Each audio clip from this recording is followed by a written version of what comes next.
Well, Secola, welcome to Red Hoop Talk. Brother, it's been a minute. I missed you. Yeah, it's good to be here. I'm glad to be here actually, and be in the whole business of native music and the whole promotional thing, and being part of the circle. Are you talking about your album or just the general circle? Oh, well, the circle. I used to say I'd ask the creator for let me be in, have the creator in my heart, but now it's like I want to be in the heart of creation. And then it's kind of like that, the circle of creation. Ooh, you're such a poet. Secola, what has been going on with you? Last time I saw you, we were broadcasting live from a music festival in Grass Valley. And instead of you being my guest in the broadcast booth, you hung out and were my co-host for like 3 hours. That was a lot of fun. That was at that World Fest, I Yeah. remember. And what a great festival. I like doing things like that, and you might as well hang out, and do something and be with the people. So it was a fun afternoon. I remember we sat on the bench, and our drummer was sitting on the bench too behind us, and so it was a good broadcast day. And then plus we heard Daco Brava. I remember hearing them and getting to know them afterwards and things like that. So that was really cool. Weren't they like Polish?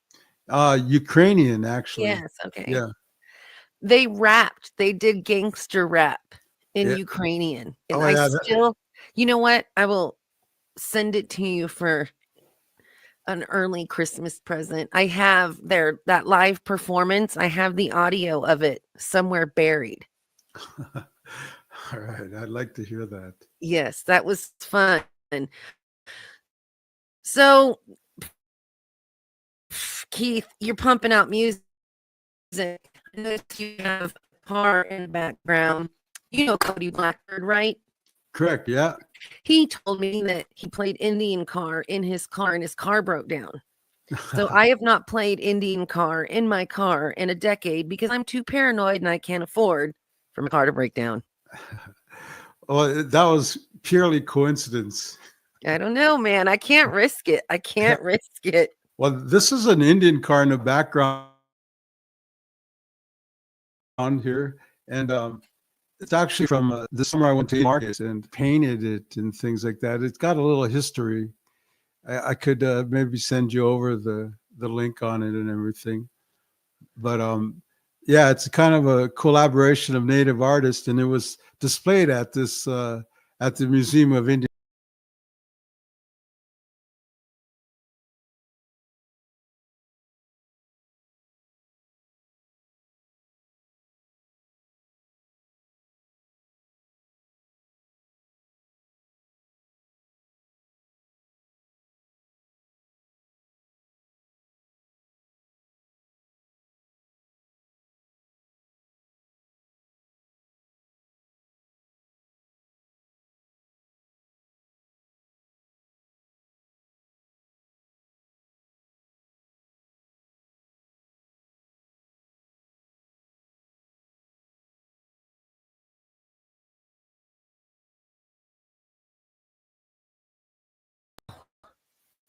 Secola, welcome to Red Hoop Talk. Brother, it's been a minute. I missed you.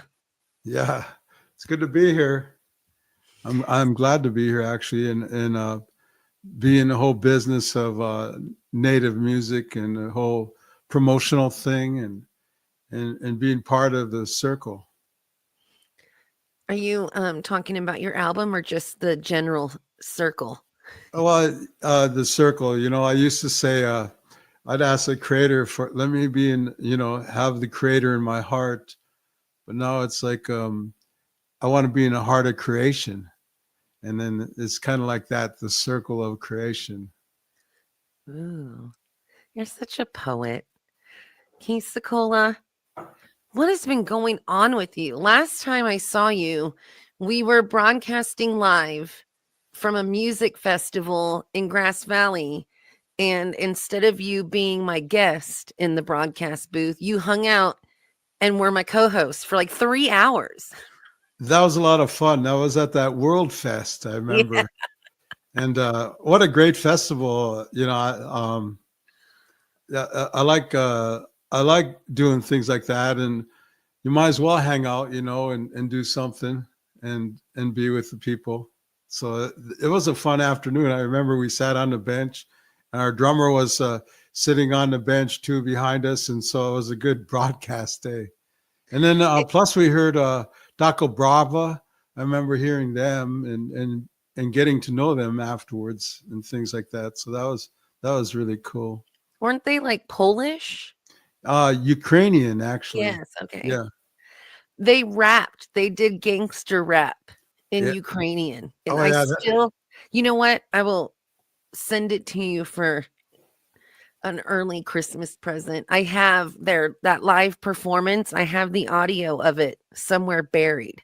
All right. I'd like to hear that. Yes, that was fun. So, Keith, you're pumping out music. I noticed you have a car in the background. You know Cody Blackbird, right? Correct. Yeah. He told me that he played Indian Car in his car and his car broke down. So I have not played Indian Car in my car in a decade because I'm too paranoid and I can't afford for my car to break down. Well, that was purely coincidence. I don't know, man. I can't risk it. I can't risk it. Well, this is an Indian car in the background here, and it's actually from this summer I went to Indian Market, and it's a collaboration of all these native artists came together and painted it and things like that. It's got a little history. I could maybe send you over the link on it and everything. But yeah, it's kind of a collaboration of native artists, and it was displayed at this at the Museum of Indian Art, actually. And they asked me to come up and sing the song, and so I did. That's I took awesome. a picture of it. Yeah, I was hustling for background. I've done it like a lot on Zoom, so I had a lot of virtual backgrounds. But I seen that opportunity, and I always have that fun. It's fun to do things like that. Yeah, I had my dad build me a background just because my poor little mountain internet could not hold the bandwidth for a background. Oh, So I begged him for, it's a little Chinese. I painted it black. well, that's really cool. Got a rock with it. But yeah, I got something has to hide the mess, the mess. Yeah. Keith Secola, new albums. What is going on? Like we have to work backwards. So let's start 2024. What's the deal with last year? What'd you do? It's interesting how you say we have to work backwards. When I work with educators, that's one of the things I talk about is working, teaching history backwards, start from today and move backwards so that they can see the progression of Native people backwards in history. And because a lot of times young people have trouble, perhaps even,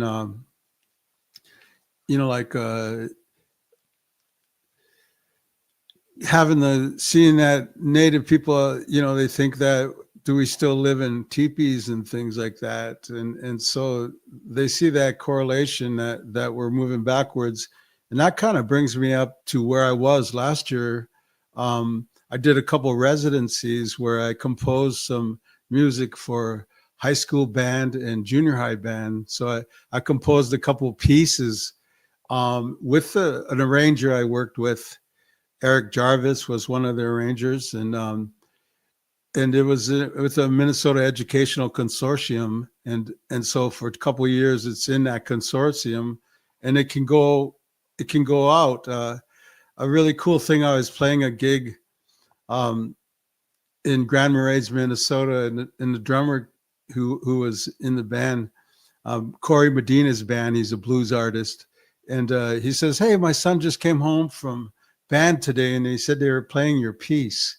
I wrote a little piece based on like native round dance and kokopele flute and things like that, and so it was a lot of fun. And so I was also going backwards there, attacking people. Let's do this backwards, walking like a sacred clown. They walk backwards a lot of times. Actually, I do walk backwards when I walk. Yesterday, I walked on a mountain preserve in Arizona, and part of the walk back, I walked back on this wash. It was pretty level in spots, and I wasn't going to trip, so I walked pretty much down that mountain backwards.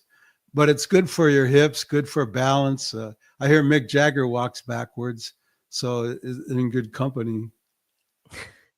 So that's your health instructor is Mick Jagger. It Yeah, works. He's still here. He's good.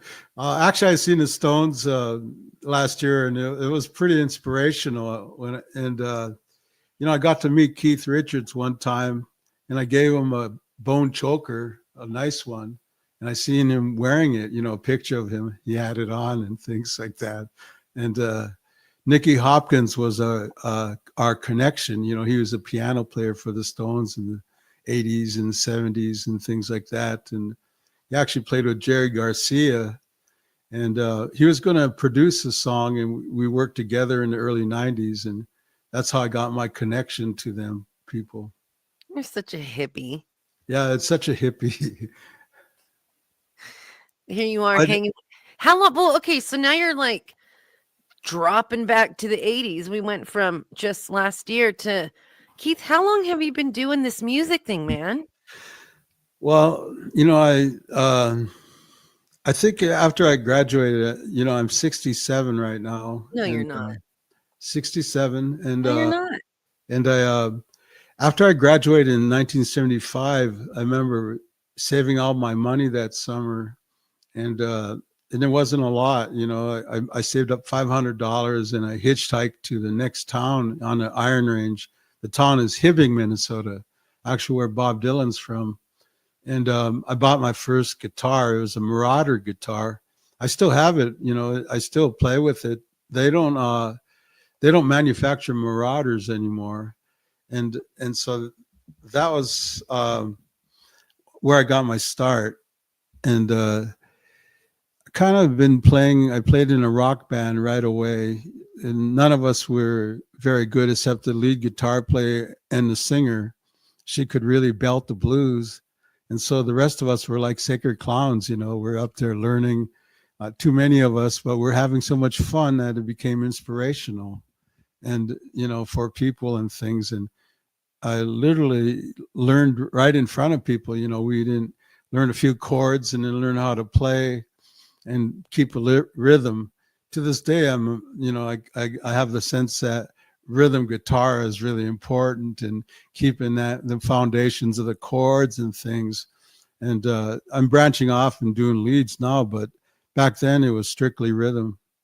And so that was in 1977 we started our band, and going to college and things like that seemed like that was a good place to be. So that's 50 years playing music. And I say we play the long game, Jennifer. It's the long game. There's no guarantees, but you're guaranteed a long game, and so you do things where you kind of abandon what is immediate success, and you kind of go with it, even being on this program today is kind of the long game, and so you have to, as a artist, and I always say this: a native musician's retirement fund is good health, and it really is important. Without preaching to people, I'm not like, okay, you got to do this or that, but I think it does aid in the long game, that you take care of yourself. Well, you and Keith Richards are fine examples of that. So I'm thinking, like, you and Iron Maiden are the same age. Yeah, a lot of good musicians that have aged, and I was fortunate enough to play with a couple of good native musicians like Floyd Westerman. He was a mentor, and I first started playing with Floyd in the 80s, 84, 83. I met him, and I was a student at the University of Minnesota, and he was coming into town, and they asked a couple students, "Hey, somebody want to pick up Floyd at the airport?" And I volunteered with my roommate, and we picked him up in his car, and Floyd pulled out a few joints in his pocket, and he goes, "I've been waiting 5 hours for this," in our very first meeting, and I kind of backed him up that day. But I think the reason why I was able to keep playing with Floyd was I didn't, I wasn't uptight about if he came in on 1 or if he came in on 3. I would just watch him, like he'd 1, 2, and the anthems, keep on singing, instead of like coming in on 1 and saying, "Floyd, no, you got to come in on 1." You just go with the singer, and it's a real natural folk thing that you hear that's going on with it, and so yeah, Floyd was definitely part of my mentoring and the whole process, and learning from people. I remember Lolly Vegas from Redbone showed me the chords to "Come and Get Your Love," like, yeah, I learned how to play that from the source, like even today.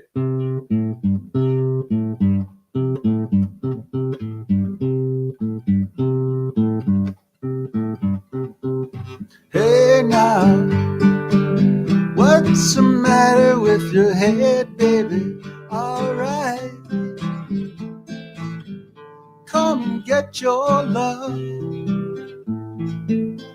And so, like, those kind of things you keep with you as a young person, as a young man, but you learn from them. And of course, the great comedian Charlie Hill was part of the humorous thing of approaching and actually not taking yourself too seriously either, like to get too uptight about yourself and things, and taught me how to laugh. Well, real quick, before we get too far down your Rolodex of badasses, Yeah. did you flute before Floyd, or was like Floyd your inspiration to like, I can play the flute and the guitar? No, I really never really, I've always been kind of my own time, my own, I never really said, okay, I'm going to do this because of that. Because I kind of was doing it all, like before Already. that. Yeah.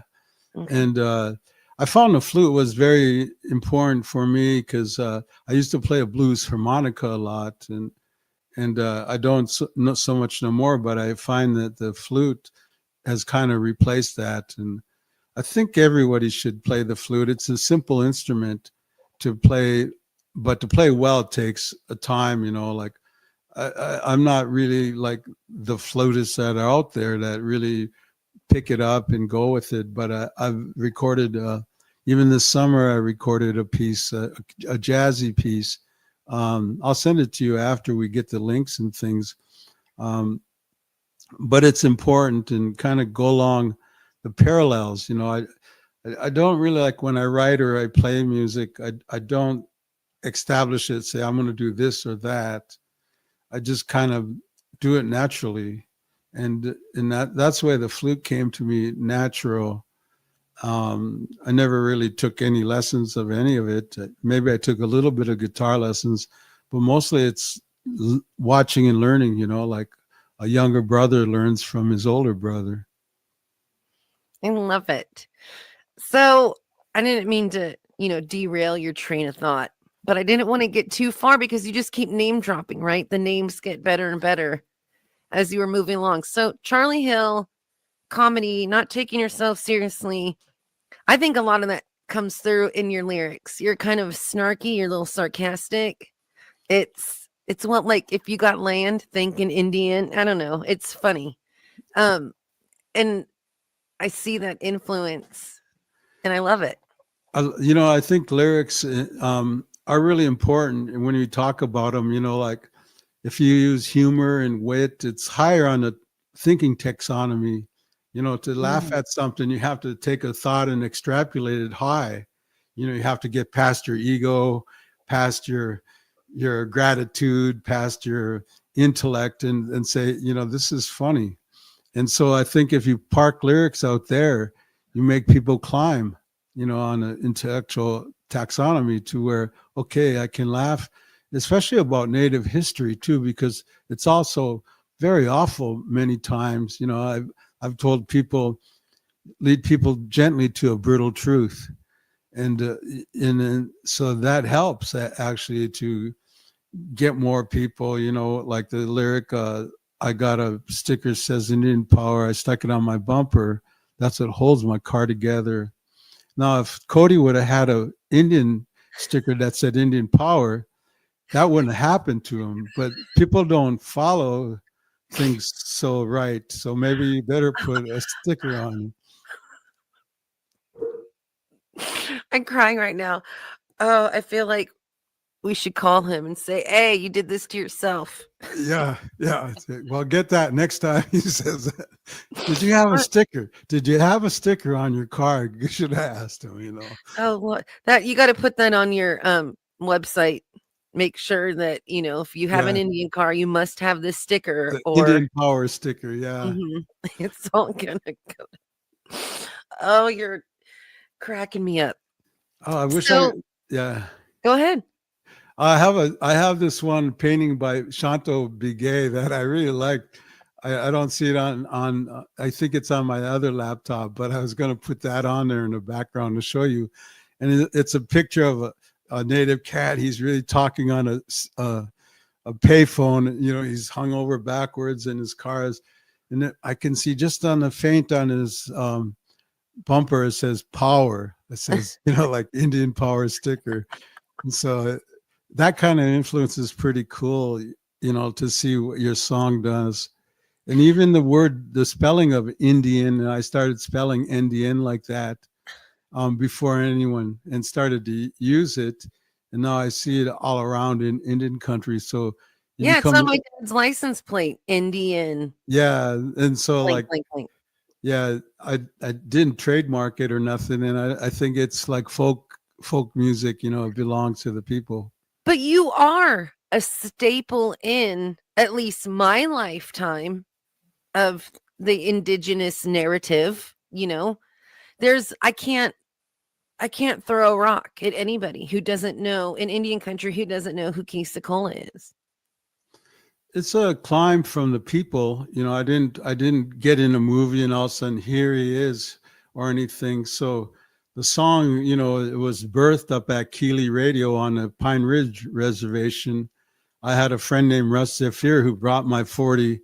I sent him a copy of it. I think I had it in a CD form back then, cassette form. And I sent him the cassette and he brought it up to Keeley Radio. And he said, by the time he got down the driveway, it was already playing on the air. And so, it happened that way and it happened very organically and it unfolded. And so it's still unfolding. I think the majority of people, mainstream people are just starting to get hip to that song. And here's another name drop. Jerry Garcia told me a long time ago, he says, when I met him, he goes, hey, sit down, Keith. You know what? You got some good music there, and good music falls through the cracks in America all the time, man. Just keep playing, and that music is going to come. That music falls through the cracks. And I think that's what happened is it has fell through the cracks and it's opening up and it has become a long game. But in the meantime, you write other songs and you become part of that too. Well, you're a songwriting machine. Like it's hard enough for me to write an email, let alone a verse, chorus, and tossing in a bridge. Yeah, the middle eight and things. I think if you think about it, and of course, there's some good songwriters like Lennon and McCartney who were part of that influence, and Richards and Jagger, part of the team, and Floyd Westerman part of that, and of course, like the band Redbones and all the great young native artists are out there right now who are just keeping you inspired to, I got to keep moving, Tom Petty was one of my favorite songwriters. Yeah, I got to see them years ago, and the Tom Petty, it was just a sing-along. It was just like a 2.5 hour sing-along. You know, I was talking to Tom after his show in Phoenix, and I was had a headband on like I do today, and a young woman came up to me and says, "How?" Ah, And Tom, he rolled his eyes, man. He rolled his eyes and said, "I'm sorry about that." You know, I said, "No apologies." You know, this he has a good sense of humor, but he could get it right away. I'm glad there's people out there that do. But too, when I do my deep delves into Keith Secola music, and you never seem to pigeonhole yourself in anything. Like it doesn't feel that you're trying to stay native or you know what I mean? Like I don't know, you're just so you, and it looks effortless, and it's kind of annoying. I think it's I think what they call it Indian facing, you know, like, oh, I got to put on a turquoise bolo tie or my headband. Of course, I've this one kind of my trademark. Um, but almost like in our music too, you know, they'll sprinkle Indian seasoning in it, and they'll put a Indian chant on the top of the beginning of the song, and then it'll move into the song and things like that. I never felt that need unless it was very natural. You know, like I said, instead of, you know, the creator being in our heart, we're in the heart of creation. And that it comes pretty easy because our people were like that, very fun, very spontaneous and things. And songs could be part of anything, you know, like you could be waking up in the morning and you could have a song, you know. And so you learn that from our tradition, and you just become who you are rather than thinking, oh, like I should be this or I should be that. And I've always had fun with the songs too. And an elder told me one time, when you entertain people, don't forget to entertain yourself. And so, you know, music has always been entertaining rather than, oh, I have to entertain people. But you do add the Yahweh Yahwehs to things. Yeah, But it doesn't feel cheesy. It doesn't feel forced. You know, you sing about fry bread, that's a right? fun thing. But it doesn't feel cheesy and it doesn't feel forced. I also have this new thing I call the fry bread ranch. You know, a long time ago, fry bread was illegal. You couldn't eat it. You couldn't speak it. You couldn't even ride a fry bread bicycle down Main Street. So the good people here at Native News and Talk Show, Red Hoop Talk, got together with these illegal fry bread gatherings once a year. And they were like a small herd of buffalo. You know, at the beginning, they were small and the crowd grew and they grew and grew. And pretty soon the state wanted a piece of the fry bread. So they placated the federal government into passing some fry bread laws, like the Fry Bread Removal Act and the Trail of Grease and the Fry Bread Allotment Policy. Then they hired military people like Colonel Sanders and Captain Crunch, Major Ripoff, Major Delay, Major Asshole, Major Alcoholic, to enforce the fry bread laws, but they couldn't keep the people down because born to the people were some fry bread messiahs, three sisters, corn, squash, and beans, who went around North America and said, you know, the most powerful medicine is love. And so you mix that in with sugar, flour, lard, and salt, and you'll get tenacity and you get sharing and caring and things like that. So I have that rant in the middle of the fry bread song, you know, so it's become a modern protest, you know, and in a sense of modern protest, we're conducting a modern ceremony, like it make people dance and sing and be who they are, is very much what a ceremony does for people, is to get us back aligned. And so I've had fun with that song, and I've heard people covering it reggae style, country style, and uh, you know, here's another name drop. Robbie Robertson told me one time, important songwriters write songs important to the people, and I think that's what it is. You know, You've been like a sponge, though. You've absorbed all these beautiful tidbits and little snacks of energy from all these amazing people you've rubbed across. So I see how you're expanding and growing and staying relevant because you keep, you know, absorbing and rubbing your elbows against these amazing people. And not just the, I drop names like that, but it's historical names and part of the journey, where I'm at. But so many names that you would recognize I could reference as well too, and people that have been important to me, and in traditional way, and like your own family, my son and my daughter, and my wife and my grandparents and things like that, and those are very important as well. 100%. And then friends like Keith Secola. Oh yeah, and Jennifer, you and your show has been very much inspirational too.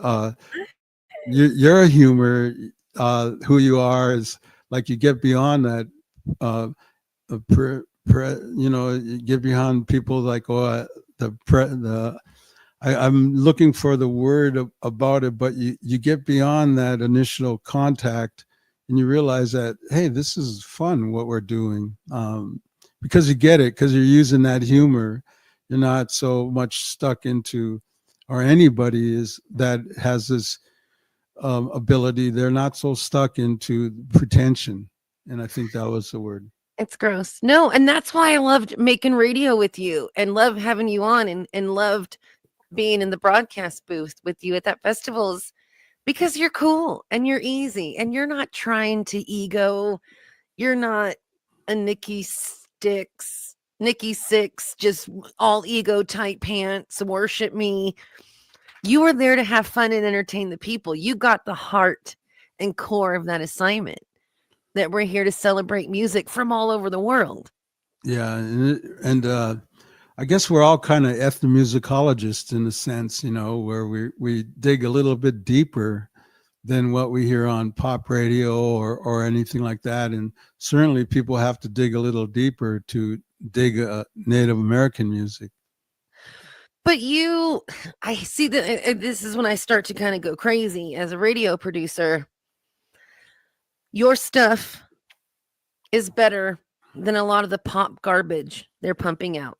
Carly Harvey, DC Queen of the Blues, her new album is better than 90% of the stuff that this machine is putting millions of dollars behind.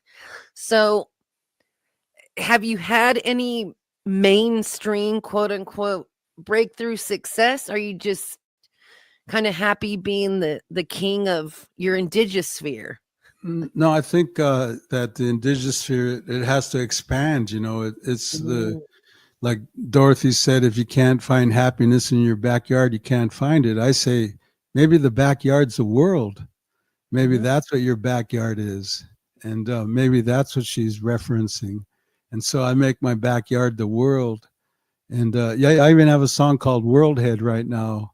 Let all the wonders of the world in your head, and I'll play a bit of it since we're on the air and playing live. Thanks. Can you hear this? Turn around, spin around. Turn around, spin around. Spin around, turn around. Spin around, turn around. Let all the wonders of the world in your head, world head. Let all the wonders of this world in your head, let all the natural beauty that's around you in your head. How they teach us how to eat better, like more unprocessed foods and things like that. Same thing with music. You have to learn to digest music a little bit better, like eat more, listen to more organic music, let the sound of the wind and the birds in your head, let the beauty, the alchemy of listening to someone playing live and playing acoustic guitar is a very organic thing. And so we're just educating people, like that's important too, because all this music nowadays is high sugar content, really get your catch your attention, and it keeps you there, because it's so processed. Um, and there's nothing wrong with that. I'm not saying it. It's just that we have to come down from it too. We have to, like if they can't even see the music that happens on a very natural level, on a very organic level, then we're missing it too, because then we miss that medicine, because music doesn't belong to the corporation. It belongs to us and every day our lives and things. And we got to teach people, the natural sound of the flute or something like that. Let it pierce your soul, let it be there. So we're on a campaign actually to educate people on the natural wonders of the world, and the unprocessed music, the organic music, listen to music a little cleaner, a little clearer. Well, and you've actually been in that half a century of music. You've watched things go from analog to digital. You went from a time to where any noise you heard on a record had to come from somebody. And nowadays you can make a whole album with just 2 fingertips. Oh yeah. And it's so ironic too, because in a way, in that analog world, when it was there, it almost kept the people from making music because you didn't have the equipment to make it, and now the digital explosion allows us to be on the air today. I just demoed my own song this morning. I played it on my piano and I brought it into GarageBand, and I put a demo out. Otherwise in the old studio days, it was very hierarchy. Unless you get in the studio, you can't even think about it, to make music that's on the air and things like that. So there's so much irony in the way we are, and so good and bad. But you learn to take the natural world with you, in this digital age. Well, it's that hierarchy you talked about, accessibility to studio time or proper radio play or management, things like that. You are correct. It was more difficult to access these things. But nowadays, I feel like it's just the total opposite of where we're bombarded. I mean, in my lifetime, I cannot get through all the music sent to me. Yeah. I will not. I will, if I never repeat a song until I die, I will not get through the pile of music. That's part of the great irony, I guess. Like what pierces through. Yeah, you're totally right. I agree with you, and I think we just got to keep on just letting it happen. Like music that should get to you comes to you. In that sense, you got to dig sometimes. Like a lot of times, even native radio stations are playing cool things because they're not playing a format or something like that. So like I'll listen to stations like that, and after a song, I'll write it down. Like what was the name of that song? Uh, Even yesterday, I remember hearing a song by Van Morrison that I never heard before, and they said, that sounds pretty cool, and I wrote it down, but it was somewhere that you wouldn't hear, on a pop station or something like that. Yeah, yesterday I took a screenshot of Evil on Queen Street by Dio, so I wouldn't forget. Yeah, see, that's fun, and then you kind of backtrack and you discover some new songs that weren't out there. Well, I picked up the bass again after many, many, many years. So I've been in this total Iron Maiden Steve Harris kick. Like I can't stop. Like I'm not talking speed metal. Thank you. See, I'll go get. Yeah, I just put a bass track on this morning. That's great. Yeah, I got a Jaguar. Oh wow. I got a little Jaguar. The bass is a fun instrument, isn't it? It is, but coming from a rhythm guitar player and a singer, it's different. So I've been going back to a ton of music I love, and I have to re-listen to entire albums and focus on the bass, not as a singer or rhythm guitar player. Wow, that's interesting. You know, Jennifer, I kind of started playing the bass when I played trombone in a high school band. You know, the trombone parts, especially the third trombone part, I started playing bass trombone. The instructor got me a brand new instrument, and it was a bass trombone with the trigger on there, Yep. and you could play like it was bass lines that you were playing. You know, Okay. like the song "Pomp and Circumstance." You know, da da da da da da da. But you play the bass part, the trombone part, and it goes bop bop bop bop bop bop bop bop bop bop bop bop. You know, and it's like you're plugging along the bass, and Bum, so bum. they're you know so the Yeah, the they're gallop. yeah, and so it was a very natural thing, I think, playing bass. And I'm not a bass player though, and I have a lot of respect for great bass players. I've been lucky to have good bass players, in my life, and my old friend Jim Vickers is a wonderful bass player, and the bass players around there in bands, salute, salute. No, it's different. So I don't know, I'm having fun. I'm middle aged now and trying to do something different. So I don't know. Maybe I'll see you on tour. I'm Yeah, cheap. I'm cheap. yeah. Like I'm Well, one of those musicians that will work for food sign, will work for cat food. that's a neat thing because I like to pick up local musicians too, like playing and let's get together a song. I'm playing in a gig down in Tucson, and my bass player is the lead guitar player that's going to play the bass for me, and like, and I think he has fun too. And in the summertime, I'll let other players like who are great lead players, and it seems like when you get on the bass, it's a new territory, and just so people has enthusiasm. That's one of the most important things in band and in music and live music, anyways. Yes. Well, we can all establish that drummers are weird.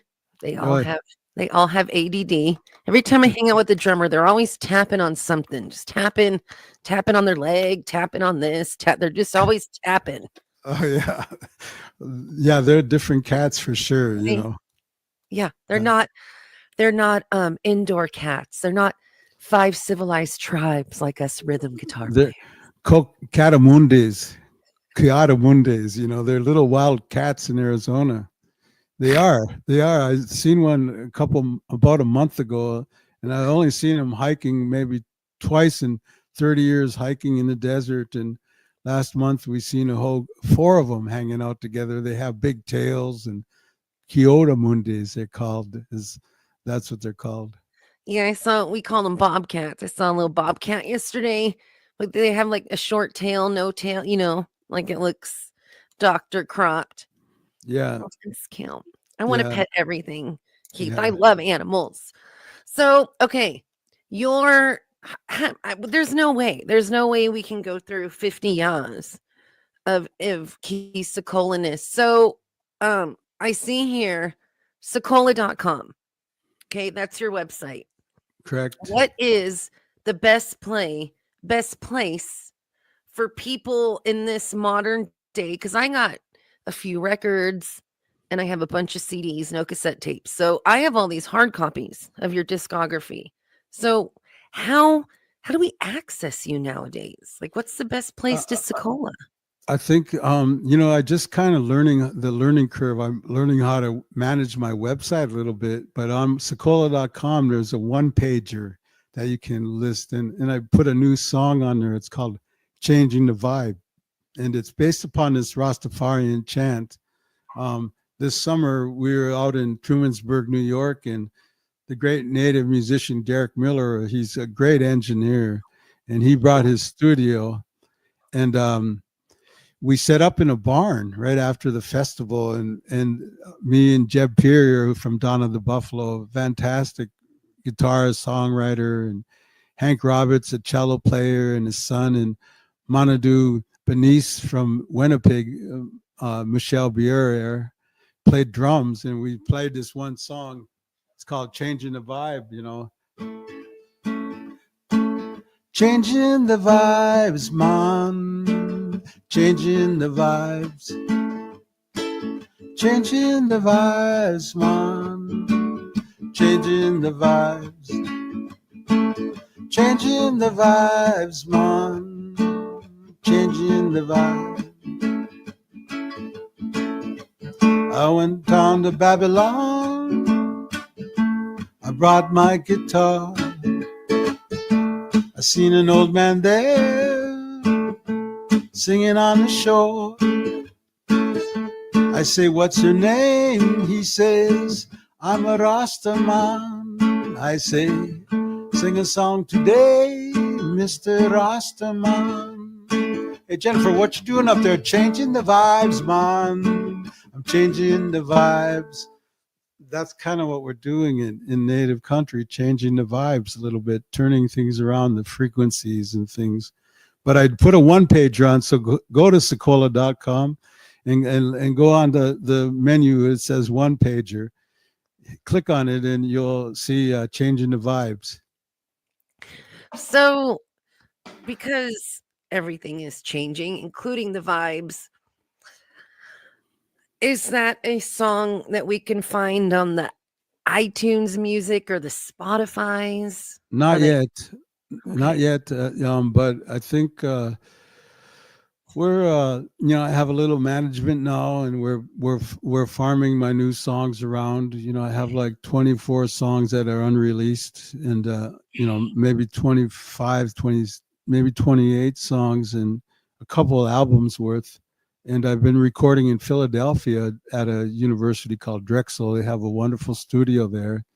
I've been recording in Tucson, Arizona, in Venice Beach, California, in northern Minnesota called Sparta Sound, and in Minneapolis, and different parts of the country, and in New York. And I've been kind of just doing it my own organically kind of thing, and doing it with my own budget. I put up the money and the sound for it, and a lot of times people want to do it. It's a lot of fun. But the summer was a lot of fun. We set up after a festival in the biggest barn in upstate New York, where I was staying, and it is a wonderful experience. That portable studio. Derek brought down some pretty heavy duty equipment and mics and things, and it took us about a half a day to set up. We went and hunted the drums down, got them off a touring bus from down to the Buffalo. We hunted down a bass amp. Oh, now we need cymbals for this drum set. So we hunted down cymbals, and it took us about a half a day to get all the ingredients of a studio. And then we went in the next days and recorded 3 days, and and that kind of magic happens.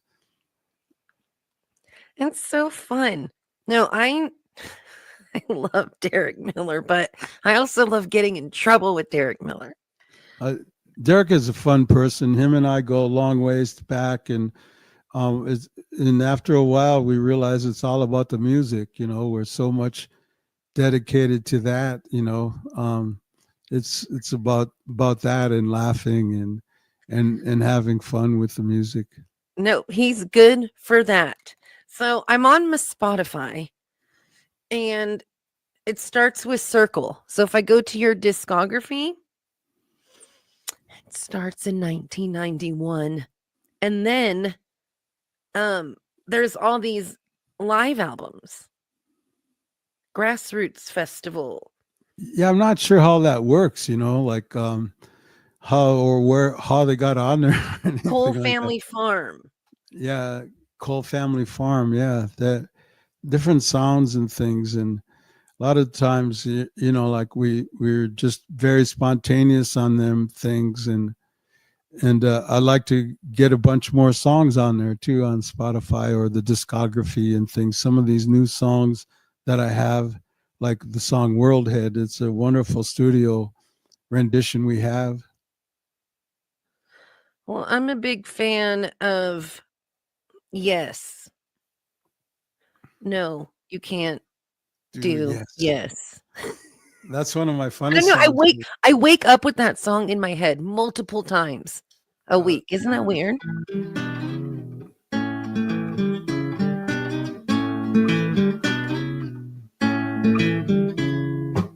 She Sits and smokes a cigarette and ponders the aftermath. Wonder what life will bring down that forbidden path. Drags feet across the floor as she heads on out the door. Afraid to quit, won't admit she can't give no more.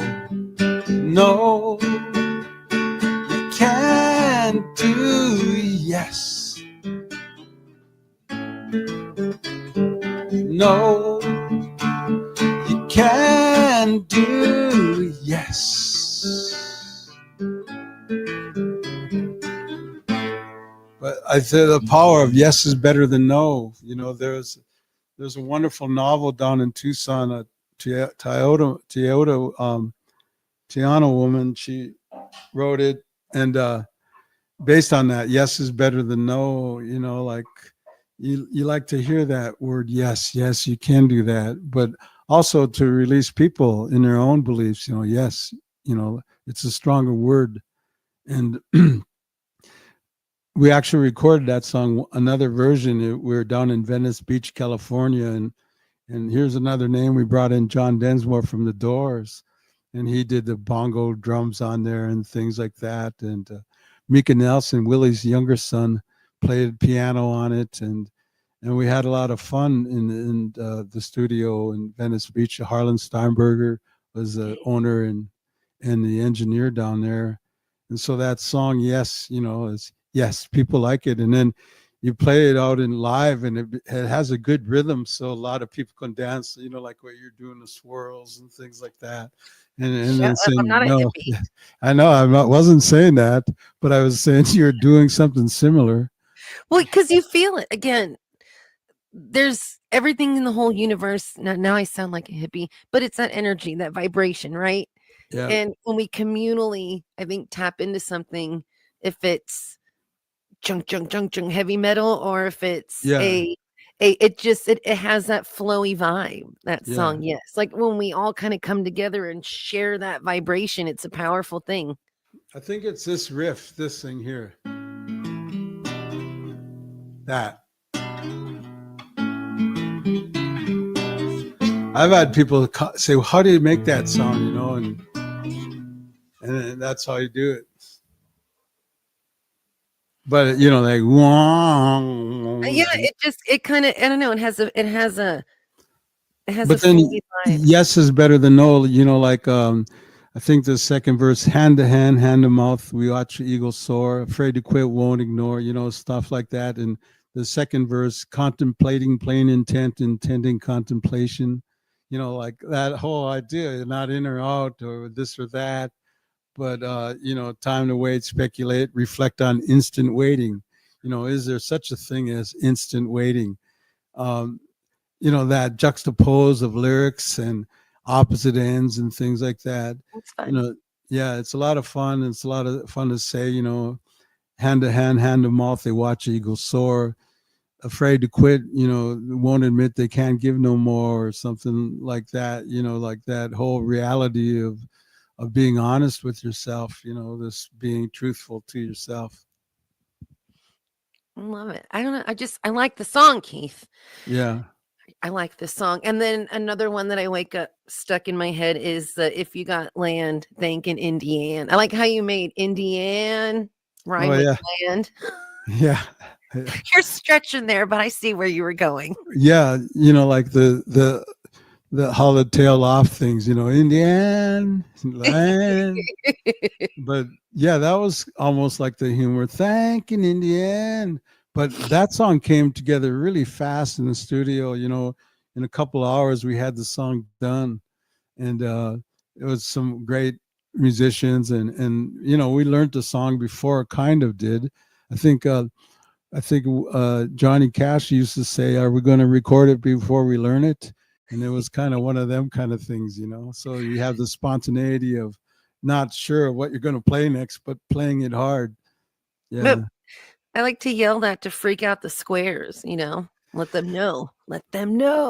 Oh yeah. It became like a punk rock anthem, you know. And you know, that was fun. I say, if you sing along, you're going to live another 10 years, you know, in your life, you know, like, so you get people to sign up really fast, you know. Oh yeah, I say, want it, you know, like. Or if I Oh, always used to say, help me carry this Indian drum and it'll help you live longer. And so you'd get people helping you carry your equipment into a gig or something like that. I'm gonna tell people, if you change my oil, you'll Yeah. live longer. Yeah, you'll live longer. If you change your oil in my Indian car, Right? you're going to live, at least another 50 years.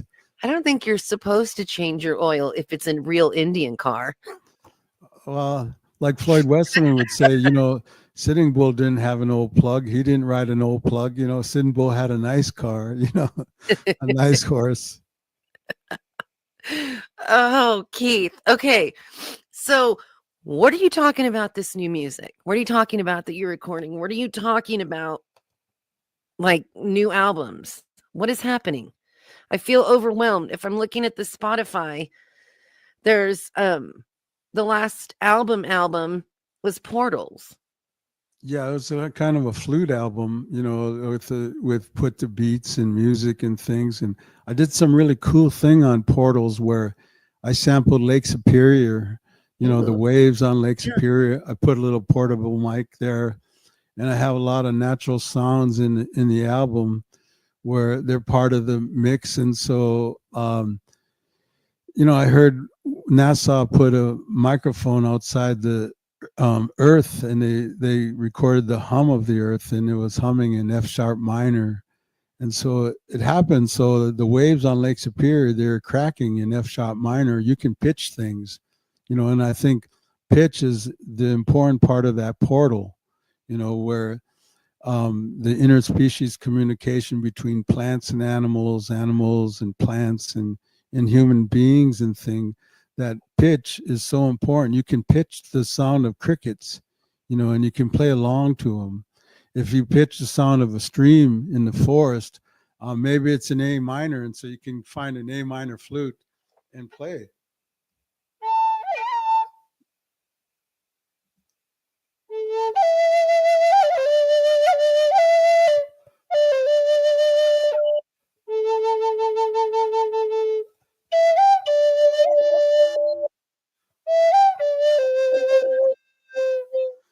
So I think that portals is exactly what I'm meaning, like pitch things, and you'll find that pitch is at the intersection of a deeper understanding, when you can sing in harmony with it and things, and you become more harmonious to your environment. It's an easier thing to do as a human being, instead of trying to fight it all the time. The Anishinaabe meaning was that we were spontaneous people, that we always reacted within the environment we were given. And so, you almost have to take that knowledge and react in your environment. Today, I'm on Red Hoop Talk. And so this is our environment that I'm in. And so, if you're kind of more harmonious with your environment, you're acting even, using our traditional knowledge of being harmonious. And you'll find out that pitch is at the, very much at the center of that harmony. So where do you base, your harmony off of that pitch? And so, I pitched birds, I pitched rivers, pitched streams, I pitched the night. You can even pitch the sound of slot machines in a casino. When you open up an Apple computer, the sound comes out as a C. Bah! It opens up in C. A lot of street musicians will pitch their songs in the key of a song of their computer opening or something like that. And so pitch is also where it's at, getting into that portal. I love it. So, I dabble in film a little bit, and my audio guy, who is part Amazonian native, and he was getting mad at me because I was like, record the creek. Well, go record the river. Record the wind. I like this tree. Record this tree. And he was going bananas because he's also a composer. So in my head, there were these natural sounds, right, to inspire music or add towards music. And so I told him I was going to fire him if he didn't get the flap of a butterfly wing. Oh, that would be really cool pitch, or the hummingbird. Yeah, like, I've learned how hummingbirds say hello or talk. Like you learn certain languages and things like that, They and have a little chirp. yeah, and well, yeah, red Benici, Misco Benishis, or redbirds or cardinals, they really chirp loud. They have a nice chirp. And some birds, like the mockingbird, can sing different melodies for 13 hours, never repeat Wow. a melody. It's really cool. Listen to them. They mimic humans a lot too. One time I heard the a hummingbird or a mockingbird, like sounding like a typewriter, just things like that. And they mimic. And so we learn a lot from our pitches of the natural world. Well, not to TMI, but I was in a terrible accident 2 years ago, and I had to have a disc replaced in my neck. And in that surgery, they take my vocal cords and move them over to get to my neck. So my voice is messed up. It's still hard to sing. Point is, I'm in vocal rehab, and it's been scary and hard and frustrating. But Carly Harvey, my vocal rehab gal, was like, go outside. She said exactly what you said. Go outside, find a noise in nature and mimic it and get yourself grounded. So when I was frustrated, I'm never going to sing again. And why does this always happen to me? Just the saga in my head. I found the of the quail, right? Or that Oh of the, but it was just so it's exactly that, like these mimicking and grounding with these frequencies in nature. well, like when they say when a child is born, an infant can speak any language, they're born with this abundance of knowledge, but also they'll start to mimic the sounds that they hear. If they were born a bunch of by wolves, they would be singing and communicating like wolves. And the human being is very much part of that mimic process, and language is acquisition by that, like learning how to speak. I was next to in one of my trips, I was next to a Polish professor, and the way he talked was very thick Polish kind of accent. And I said, well, you must have just come to the country a few years ago.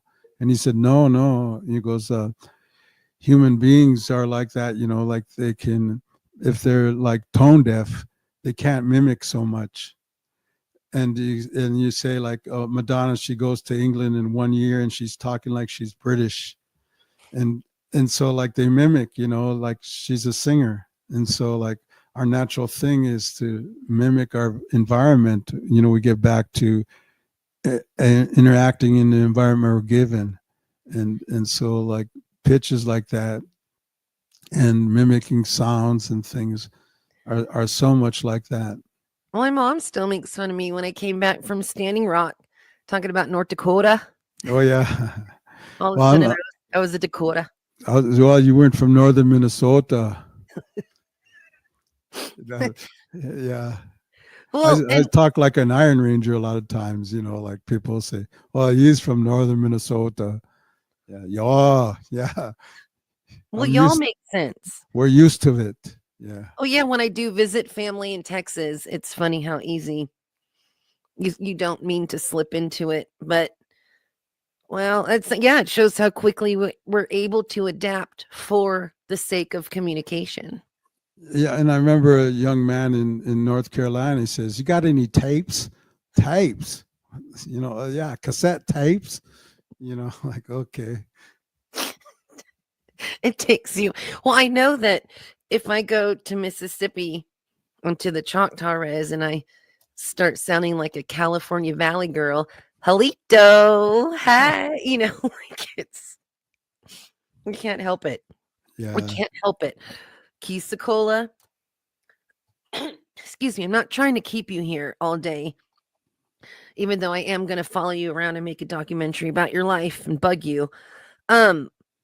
What do we have on deck 2025 as your super fans, and what is the best way to stalk you in this upcoming year? Because I'm about to find your manager guy and I need all the music. I need everything. I need all of it. Yeah. I think, like I'm trying my best to update my website more often where I'm playing, and usually the Indian Kars tour wasn't about where it's coming, but it's where it's been.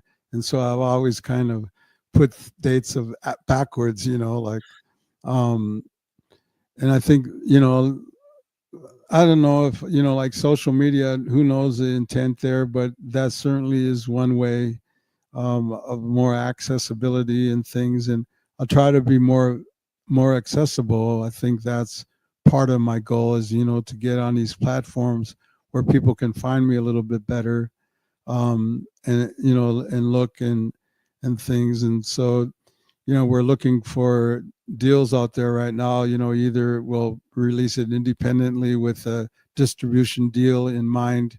And I have one right now with Don Giovanti. It's a little label out of New York who puts me on Spotify and keeps Okay. me more up to date, helped me release the Circle, so it's on vinyl and things. And I think the next record we're going to have vinyl pressed and also cassette tapes. We'll have them available too. I can't with you. You're gonna make me start wheezing. I Yeah. already snorted, and now you're making me wheeze. When you get this stuff going, you need to let me know so we can, do more FM stuff. But I feel you on the social media thing. It's really hard for me to like want to put on makeup and a bra so I can talk to my phone and entertain people I don't know. So I too am trying to become more interactively accessible on social media, because it's just me and my cats or whatever dog I'm yelling at, or me talking to the quails. Like I feel like I'm not interesting enough to be on social media. It's kind of a vain thing too. It Like is.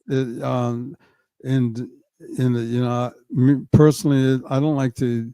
Oh, look at me doing this. Look at me doing that. Look at, like I get kind of. I think it becomes a braggart board for people, and you get kind of tired of that, and so you kind of withdraw. And I've been very passive about it, and I let people put things on my page, and that's kind of my approach to it, and so maybe this year I'll be more proactive. We'll do it together.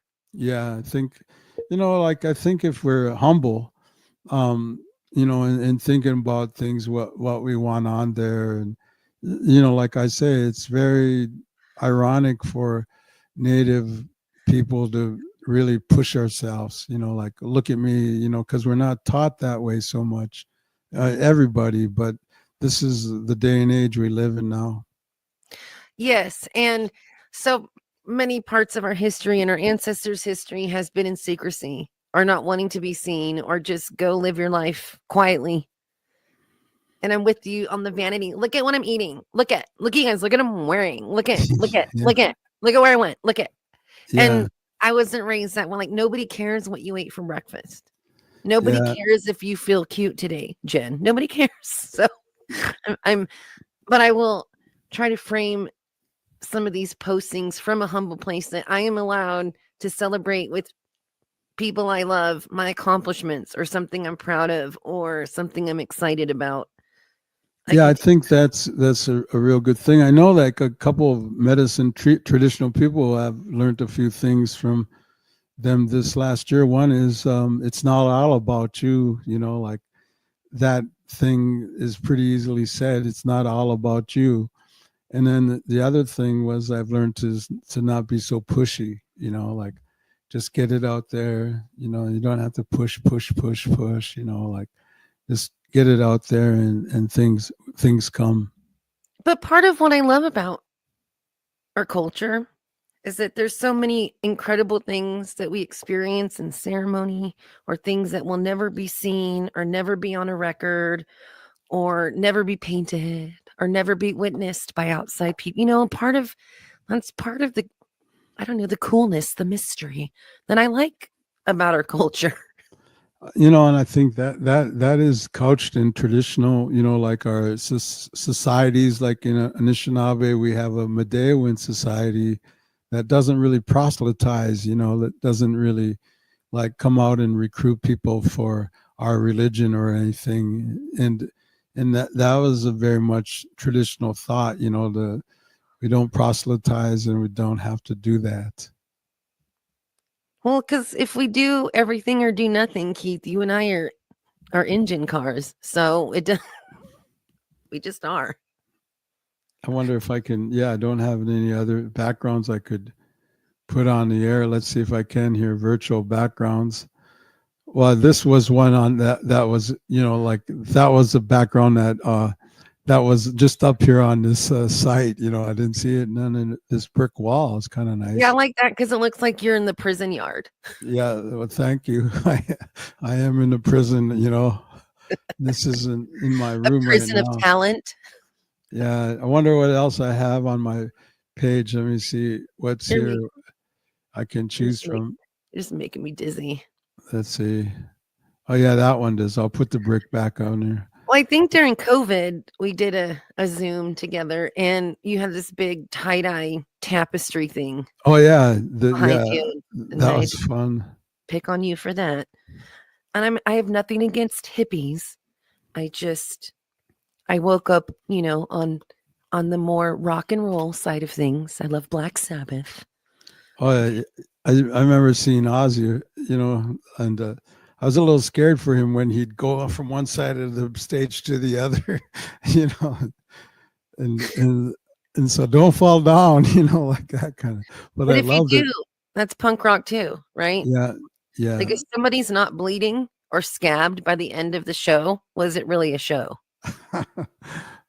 Yeah. Well, I'm part of that scene too. That whole thing. We were kind of punkers, like when we started playing. I remember the first time I played NDN Kars in a bar, and in the bar owner, she said, I liked every song but two songs tonight. One was that song about religion. I wrote "Lord Help Us Sinners" way back then, and then the other song I didn't like, it was that song about the Indian car. She didn't want it to become an Indian bar, and the singer in my band kind of told her to F off right there in front of me. I said, we don't really want to play here anymore, and I didn't have to say it, and that was wonderful. I think I saw in one of your albums a million years ago, you had like an Indian car punk rock version. Oh, yeah. My son was playing drums on there, and Joey Doherty was singing and playing guitar. And we just, the song was about 2 minutes, 30 seconds long. I've been riding in my Indian car, kind of fast tribute to the Ramones kind of thing. Yeah, we'll do a bunch of remixes. We're gonna bump it up a notch. We're gonna make you an old rockin' engine. Kidding. Get Bruce Dickinson to sing some of your songs. I would love that. You give your songs out to the universe, and I just asked a native rocker, a young female singer, Sage Bond, to sing on this song I called "You Must Not Go There," but it's a heavy rock thing. And she's into heavy metal, really, really big into that, and so it's nice to call in people like that, and even put out music like that, heavy distorted guitar and beats, songs and lyrics. You must not go there, you must never go there, you must go there now. Kind of juxtaposing lyrics again, like tonight we're going to see the mystery unfold before our eyes. I was guided by starlight, be mine tonight. Like a shooting star guides you to a place on this earth. If you're watching, only if you're paying attention. Yeah, you have to open your eyes and you listen, your ears and your intuition too. I think we're very intuitive people. In fact, intuition is one of our higher forms of thinking as well, and intelligence is to be intuitive, because we're combining everything that we have: experience, sound, sight, and it all makes up our intuition. I never thought of intuition as a form of intelligence because it always seems to, well, I just got a bad feeling, but you have to explain it or cite your source or like, it always it feels like we struggle to articulate the intuition, the feeling. I think it's a matter of how we can use it, like to help us guide us a little bit. That intuitive feeling we have isn't always right, but it isn't always wrong either. And so we have to use it like that. It's hard to trust because our brain starts blah blah blah blah blah, talking us out of things a lot of times. Yeah, that's our upbringing. Blah blah. That's what mine sounds like. Blah blah blah blah. No. And where are you? Where is Red Hoop Talk? Where are you, in California right now? Yeah, right now I am outside of Yosemite National Park. Wow. So if you want to come see some big slabs of granite, I will gladly host you. I wouldn't take it for granted, that's for sure. Bump. This guy. So I want people to find you, Keith Secola, on the social medias, because as things come out this year, you got new music, right, for us to look forward to, but you're not sure how you're going to put all this music out. Yeah, not sure yet. Okay. Like it'll come. We're talking. Like I got to do some mixes, and Derek is going to come down to the desert, and we're going to record some vocals in a couple months, and I'm going to go back east and finish. Just got to do the finishing touches on some paintings that I've been doing. Okay. Well, I'm going to be there when Derek comes down to the desert.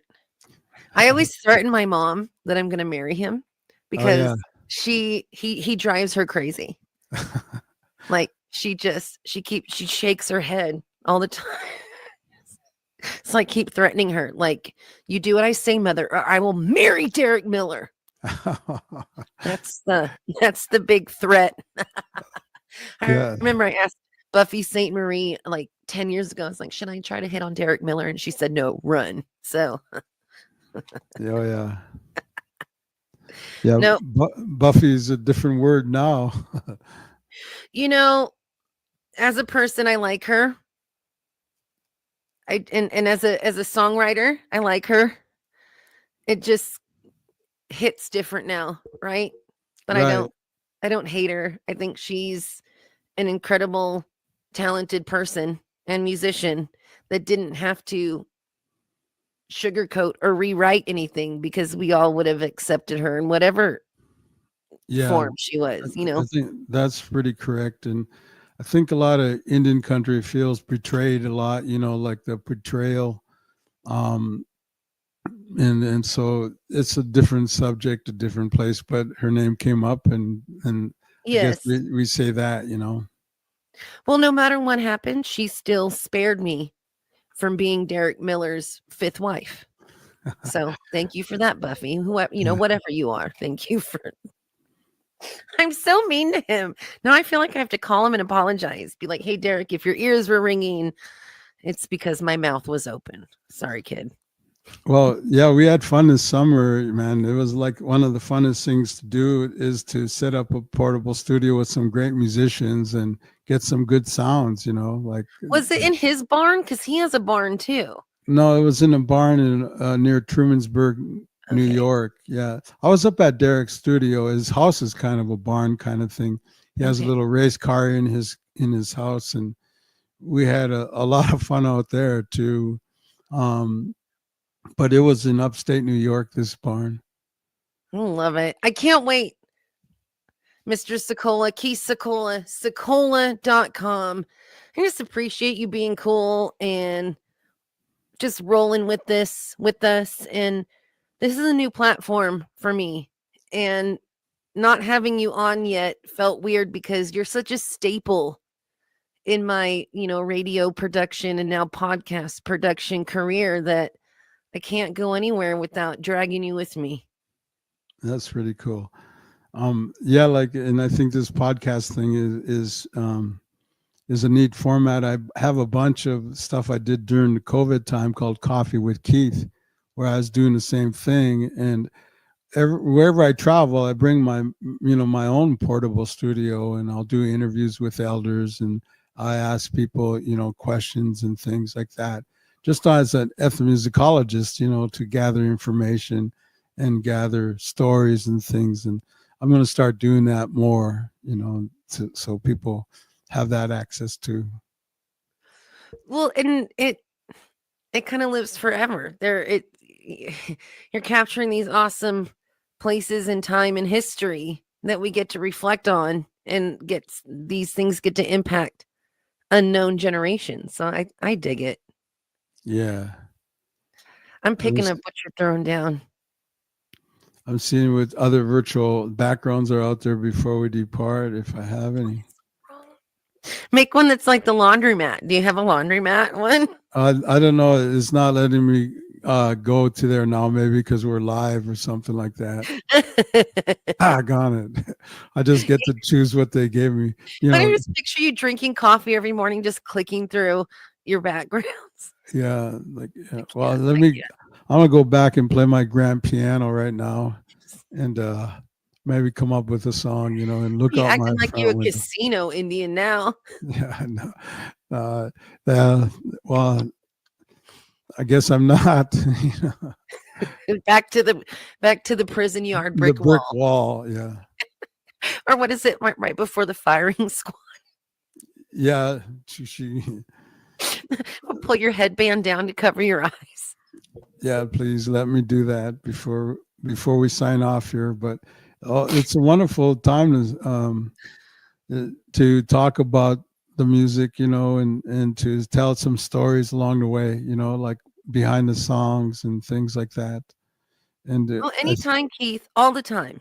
Like anytime you have a new chord that comes out, you call me and let's talk about it. I'll send you Changing the Vibes right now on your phone after we're done. Okay. Okie dokie. All right. Well, talk to you soon. No? I'm going to bug you every 3 months. Okay. I would like that to update where I'm at. It's like, Please. Okay. Because I feel so far behind, and then I feel like an old lady, like, what's going on? You did what? So I want. So every fourth full moon, I will be howling your way. Okay. All right, Keith. Well, I appreciate you. Secola.com, and then Keith Secola on all the social medias and the iTunes and the Spotifys. Okay, that's it. Miigwech, Gigawabamans. See you later. All right, Cookie Brother. Bye. Bye now. Okay.